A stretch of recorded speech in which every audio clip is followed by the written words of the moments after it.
आज बाबा साहब भीमराव अंबेडकर का जन्मदिन है।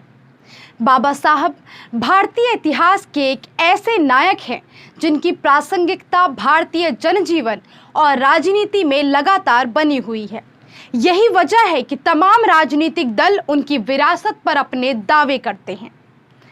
डॉक्टर भीमराव अंबेडकर का जन्म 14 अप्रैल 1891 को महू में सूबेदार रामजी शकपाल एवं भीमाबाई की 14वीं संतान के रूप में हुआ था।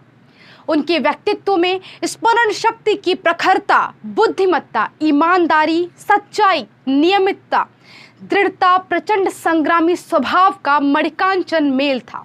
डॉक्टर भीमराव अंबेडकर अद्वितीय प्रतिभा के धनी व्यक्ति थे।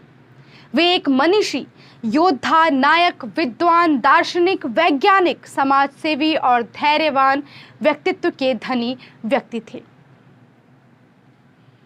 वे अनन्य कोटि के नेता थे जिन्होंने अपना समस्त जीवन समग्र भारत की कल्याण कामना में दे दिया।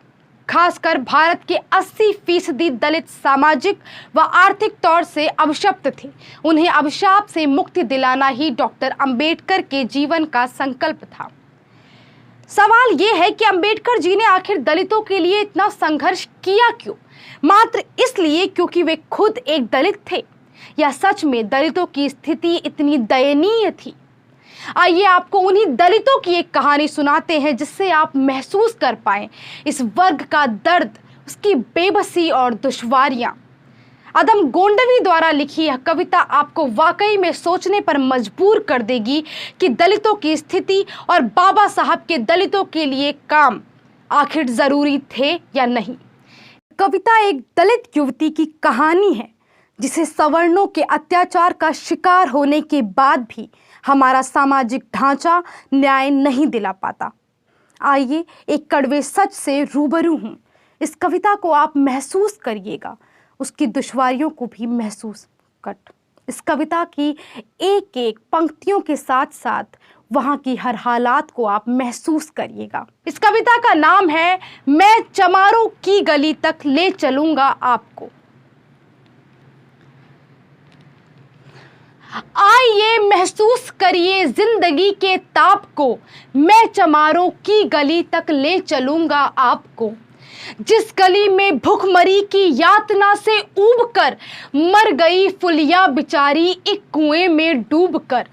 है सधी सिर पर बिनौली कंडियों की टोकरी, आ रही है सामने से हर खुआ की छोकरी। चल रही है छंद के आयाम को देती दिशा, मैं इसे कहता हूँ सरजू पार की मोनालिसा। कैसी या भयभीत है हिरनी सी घबराई हुई, लग रही जैसे कली बेला की कुम्हलाई हुई।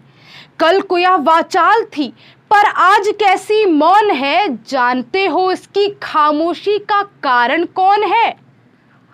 थे यही सावन के दिन हरखू गया था हाट को, सो रही बूढ़ी उसारे में बिछाए खाट को। डूबती सूरज की किरणें खेलती थी रेत से, घास का गट्ठर लिए वह आ रही थी खेत से। आ रही थी वह चली खोई हुई जज्बात में, क्या पता उसको कि कोई भेड़िया है घात में। होनी से बेखबर कृष्णा बेखबर राहों में थी, मोड़ पर घूमी तो देखा अजनबी बाहों में थी। चीख निकली भी तो होठों में ही घुटकर रह गई, छटपटाई पहले फिर ढीली पड़ी फिर ढह गई। दिन तो सूरज के कछारों में था कब का ढल गया, वासना की आग में कौमार्य उसका जल गया। और उस दिन ये हवेली हंस रही थी मौज में, होश में आई कृष्णा थी पिता की गोद में। जुड़ गई थी भीड़ जिसमें जोर था सैलाब था, जो भी था अपनी सुनाने के लिए बेताब था। बढ़ के मंगल ने कहा काका तू कैसे मौन है, पूछ तो बेटी से आखिर वो दरिंदा कौन है। कोई हो संघर्ष से हम पाँव मोड़ेंगे नहीं, कच्चा खा जाएंगे जिंदा उनको छोड़ेंगे नहीं। कैसे हो सकता है होनी कह के हम टाला करें, और ये दुश्मन बहू बेटी से मुँह काला करे। बोला कृष्णा से, बहन सो जा मेरे अनुरोध से, बच नहीं सकता है वो पापी मेरे प्रतिशोध से। पड़ गई इसकी भनक थी ठाकुरों के कान में, वे इकट्ठे हो गए थे सरपंच के दालान में। दृष्ट जिसकी है जमी भाले की लंबी नोक पर, देखिए सुखराज सिंह बोले हैं खैनी ठोंक कर। क्या कहे सरपंच भाई क्या जमाना आ गया, कल तलक जो पांव के नीचे था रुतबा पा गया। कहती है सरकार की आपस मिलजुल कर रहो, सुअर के बच्चों को अब कोरी नहीं हरिजन कहो। देखिए ना यह जो कृष्णा है चमारों के यहाँ, पड़ गया है सीप का मोती गंवारों के यहाँ। जैसे बरसाती नदी अलहड़ नशे में चूर है, हाथ ना पुट्ठे पे रखने देती है मगरूर है। भेजता भी है नहीं ससुराल इसको हर खुआ, फिर कोई बाहों में इसको भींच ले तो क्या हुआ। आज सरजू पार अपने श्याम से टकरा गई, जाने अनजाने वो लज्जत जिंदगी की पा गई। वो तो मंगल देखता था बात आगे बढ़ गई, वरना वह मर्दूद इन बातों को कहने से रही। जानते हैं आप मंगल एक ही मक्कार है, हर खू उसकी शह पे थाने जाने को तैयार है। कल सुबह गर्दन अगर नपती है बेटे बाप की, गांव की गलियों में क्या इज्जत रहेगी आपकी। बात का लहजा था ऐसा ताव सबको आ गया, हाथ मूंछों पर गए माहौल भी सन्ना गया।